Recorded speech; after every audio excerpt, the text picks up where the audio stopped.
Assalamualaikum warahmatullahi wabarakatuh. Halo teman-teman dan kita semua, kembali lagi bersama kami dalam Markisa.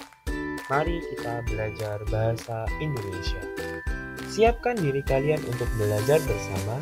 Yuk kita belajar bersama-sama dengan Markisa. Untuk video kali ini kita akan belajar bersama tentang teks eksposisi. Apa saja sih nanti yang akan kita bahas tentang teks eksposisi? Yuk kita pahami dan kita simak baik-baik videonya. Teks eksposisi.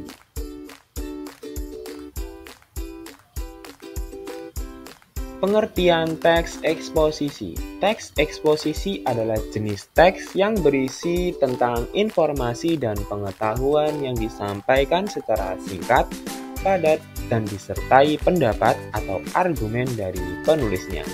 Jadi kalau kita lihat dari definisinya, teks eksposisi adalah teks atau tulisan yang berisi informasi dan pengetahuan. Informasi ini diperoleh berdasarkan fakta atau kejadian yang benar-benar terjadi. Selain itu, di dalam teks eksposisi juga terdapat pendapat dari penulisnya. Selanjutnya ada ciri-ciri teks eksposisi. Terdapat dua ciri pada teks eksposisi, yaitu memiliki gagasan dan mengandung fakta. Gagasan bisa diartikan sebagai ide atau pendapat, sedangkan fakta merupakan kejadian atau peristiwa yang benar-benar terjadi. Umumnya, fakta berisi data-data berupa angka, baik waktu, tanggal, tempat peristiwanya maupun pernyataan yang dapat dibuktikan kebenarannya.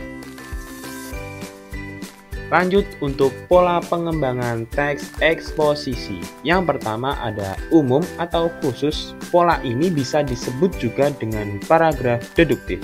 Kenapa begitu? Karena ide pokok atau gagasan utamanya berada di awal paragraf dan diperinci oleh beberapa kalimat penjelas. Yang kedua ada khusus atau umum. Kebalikan dari pola sebelumnya, pola ini bisa disebut dengan paragraf induktif.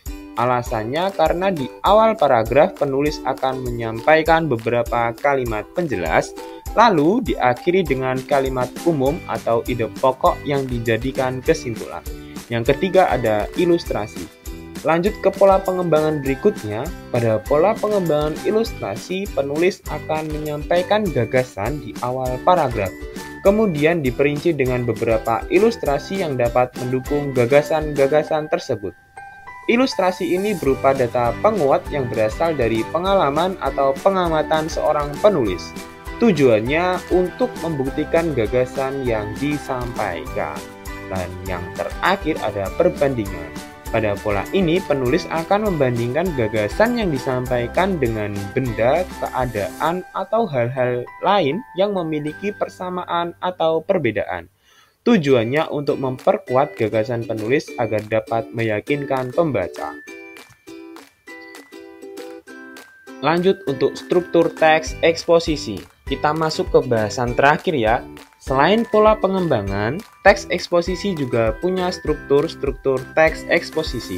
Terdiri dari tesis, rangkaian, argumen, dan penegasan ulang. Berikut penjelasan lebih lengkapnya. Intinya di bagian tesis itu akan berisi topik, permasalahan yang ingin disampaikan penulis, lalu dibagikan rangkaian argumen. Akan berisi gagasan atau pendapat penulis mengenai topik permasalahan tersebut. Di bagian ini penulis juga akan memberikan fakta-fakta untuk mendukung gagasan yang disampaikan. Terakhir, penegasan ulang itu berisi kesimpulan dari topik yang dibahas. Nah, itu tadi materi yang sudah kita bahas bersama, yakni ada pengertian teks eksposisi, ciri-ciri dari teks eksposisi, pola perkembangan teks eksposisi, serta yang terakhir adalah struktur teks eksposisi. Kita akan kembali belajar bersama lagi, dan jangan lupa like, comment, and subscribe. Sampai berjumpa di pembelajaran bahasa Indonesia selanjutnya. Terima kasih. Wassalamualaikum warahmatullahi wabarakatuh.